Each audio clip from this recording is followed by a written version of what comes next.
இந்த அன்பு என்றால் என்ன என்றதை நாம் இலக்கண முறையிலே கொஞ்சம் சிந்தித்து விட்டு பிறகு வள்ளல் பெருமானுடைய நெருக்கிலே இருந்து அந்த அன்பை எப்படி எந்த இடத்திலே இருந்தால் உண்மையான அன்பை நாங்கள் வளர்த்து கொள்ளலாம் என்பதெல்லாம் நாங்கள் கொஞ்சம் சிந்திக்கலாம்.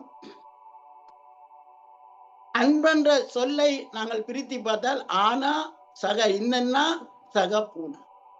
ஆனா என்பது அகரவழியை குறிக்கின்றது. அகரவழி என்று சொன்னால் இப்ப நாங்கள் கண்ணுக்கு தெரியக்கூடியதாக எங்களுக்கு ஒரு வழி தெரிகிறது, ஒரு வட்ட வடிவமாக ஒரு வழி தெரிகின்றது.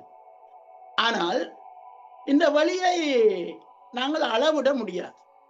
நாங்கள் இந்த கண்ணுக்கு தெரிகிற இந்த வட்டமா இருக்கிற பகுதிதான் நாங்கள் வழி என்று பலர் நினைத்து கொண்டிருக்கின்றார்கள். ஆனால் வெளியே வந்து யாரும் அதை அளந்து கூறிவிட முடியாது. ஒரு சமயத்திலே வள்ளல் பெருமான் அழகாக இடத்திலே பேசுவார். அவர் அகரவழிக்குள்ளே அவர் பிரவேசிக்க வேண்டும். அப்ப அவர் அகரவழிக்குள்ளே பிரவேசித்து கொண்டு அதை எட்டு நான் தொட்டி விடுவேன், அதை ஒரு அளந்து விடுவேன் என்று பெருமான் நினைக்கிறாரு.